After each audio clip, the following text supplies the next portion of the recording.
This is Mary in Shelburne, Vermont. Hi, Mary. Great to have you on the EIB network. Hi. Hi. Can you hear me, Rush? Yeah, I hear you fine. Thank you. Okay, because I'm in a car.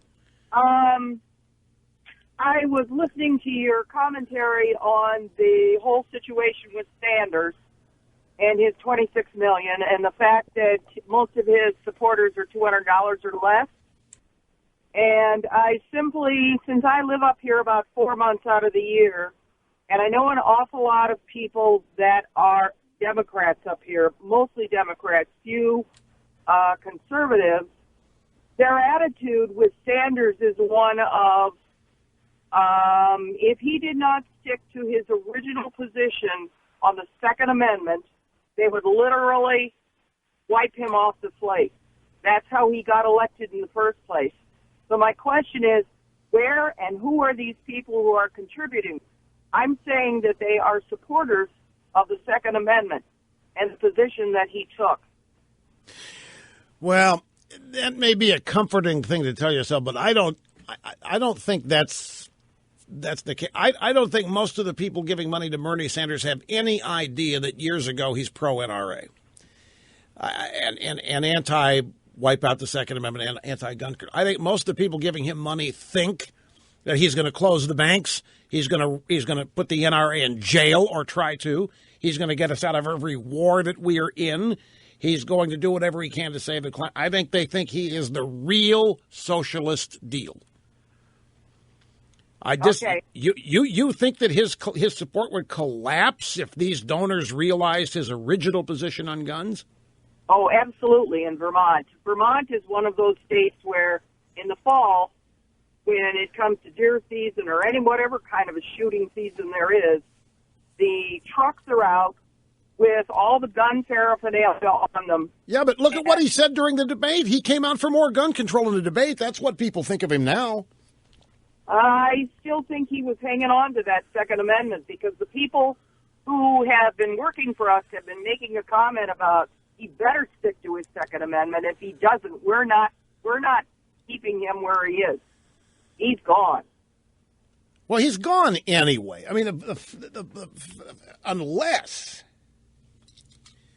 No, he's gone anyway. He's gone because if they indict Hillary, it's hello Biden. I'm telling you that the women... Let me find that story. No, I don't.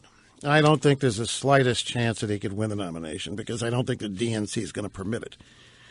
But you know me. I'm wrong, twice a year. So that could be one of them, one of those times. But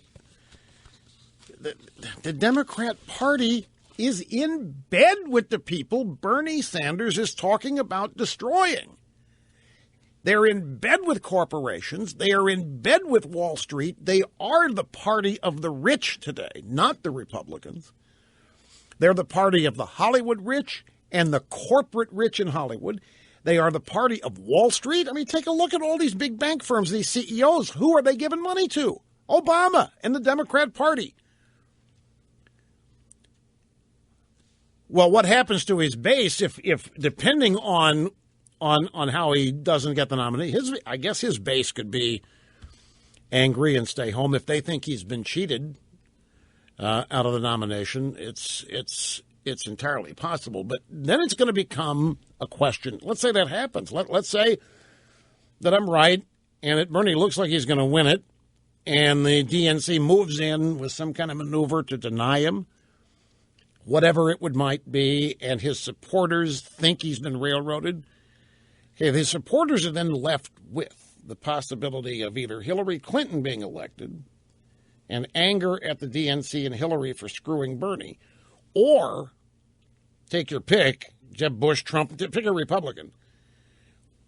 I think the reason I say that Bernie having this taken away from him is not going to matter that much is I really believe the primary motivator of Democrat voters is hatred for Republicans and conservatives. And I think that's why Bernie Sanders is getting so much support. I don't think it's really rooted about people personally liking old Bernie. I think Bernie, compared to Hillary, I mean, Bernie is voicing the hatred for conservatives and Republicans in the Iraq War that those people on the left harbor themselves and want to hear. So, excuse me, I'm still suffering the ravages of this virus here, folks. I'm still sleeping 85 or 90%. This is why my mind loses, or I lose my, well, whatever, 10% of the time. Anyway, I really do believe that their hatred, their opposition, their disgust for us, their desire for us to continue to lose would overcome any impulse to sit out the election because they're so angry that their guy Bernie didn't get the nomination. Now, we won't know if that's a correct assessment, maybe ever, depending on what happens in this whole Democrat process. But I do know, I am totally confident in saying that one of the prime motivators of Democrat voters is denying Republicans victory. However, I think Bernie's popularity, some of it's personal, I mean, some of it's genuine, but I think a lot of his support is made up of these kooks that make up the new Democrat base. That really is all these people posting these inane comments on Facebook and Twitter and website comment sections. You read this stuff and there's some genuine, it's one flew over the cuckoo's nest out there. And these people are obsessed with hatred, literally filled with it, anonymously. And Bernie gives voice to it.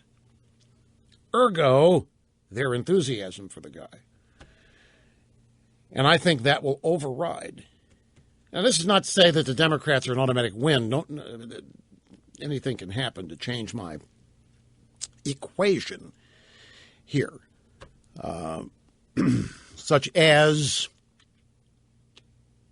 projecting here, what if it really, as time goes on, looks like Bernie Sanders does continue to lead in the enthusiasm and the size of crowds and so forth, and his voters begin to think that Hillary primary wins are illegitimate, and if there is real belief among Bernie Sanders supporters that he is being cheated, yeah, that could make him.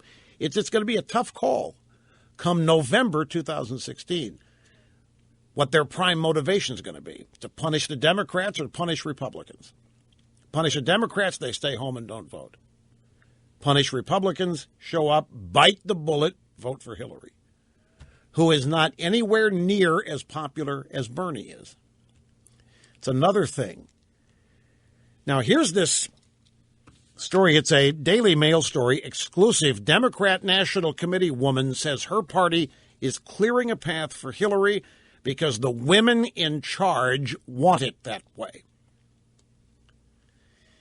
Now, given this news, if this news is given a wide berth, the Republican National Committee ought to be able to win every single vote of every normal red-blooded American male in this country after they hear about this.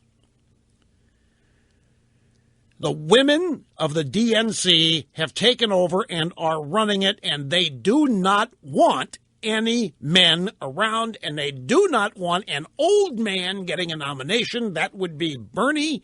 They want a cakewalk for Hillary. The women of the DNC are livid over what happened to Hillary in 2008 via Obama. They are livid over the way Hillary has been treated for the past 20 years. They think Hillary has single-handedly, by virtue of staying with Bill and supporting Bill, saved the Democrat Party.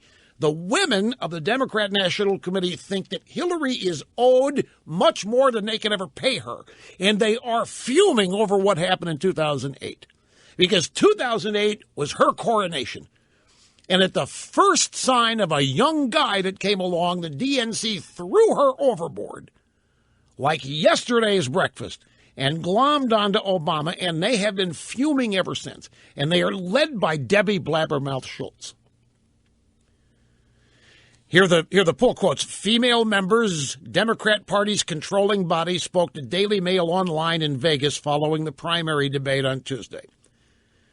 This female member, rattled off a list of women at the top of the DNC hierarchy and said the two vice chairs helped craft a decision this summer to favor Clinton at the party level.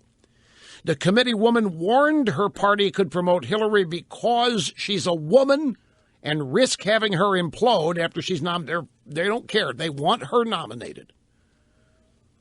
Simply because she is a woman. The women of the Democrat National Committee, surprisingly, think that they are second-class citizens, and they're fed up with the guys running the show. You would think that their guys are Prince Charming because every one of these guys kowtows to women, kowtows to feminazis, kowtows to feminism. But they apparently are harboring a secret rage and have been since 2008.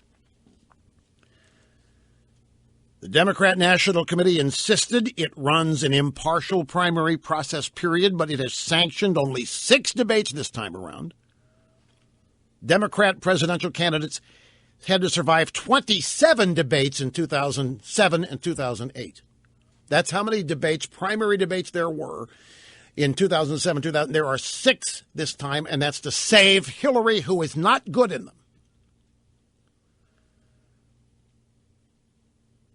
So that's the bottom line. And some of them are very worried. They want a cakewalk for Hillary because they are worried Hillary needs help. Here's a pull quote of the story. I haven't heard anyone say we should make Hillary undergo a trial by fire.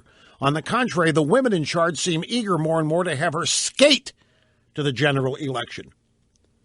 Look, I have nothing against women in politics, this female source said, but it's not healthy for the party if we get behind a woman because she's a woman and risk having her implode after she's nominated because she isn't tested enough. But the women of the DNC are through with this idea that Hillary has been tested. She has more than proven herself. She has more than given herself to the party. She has more than sacrificed. And by God, it's her time now. And they have wrested control, and they're doing everything they can to ramrod this through so that she ends up with the nomination. Quick time out. Back with more after this. Don't go.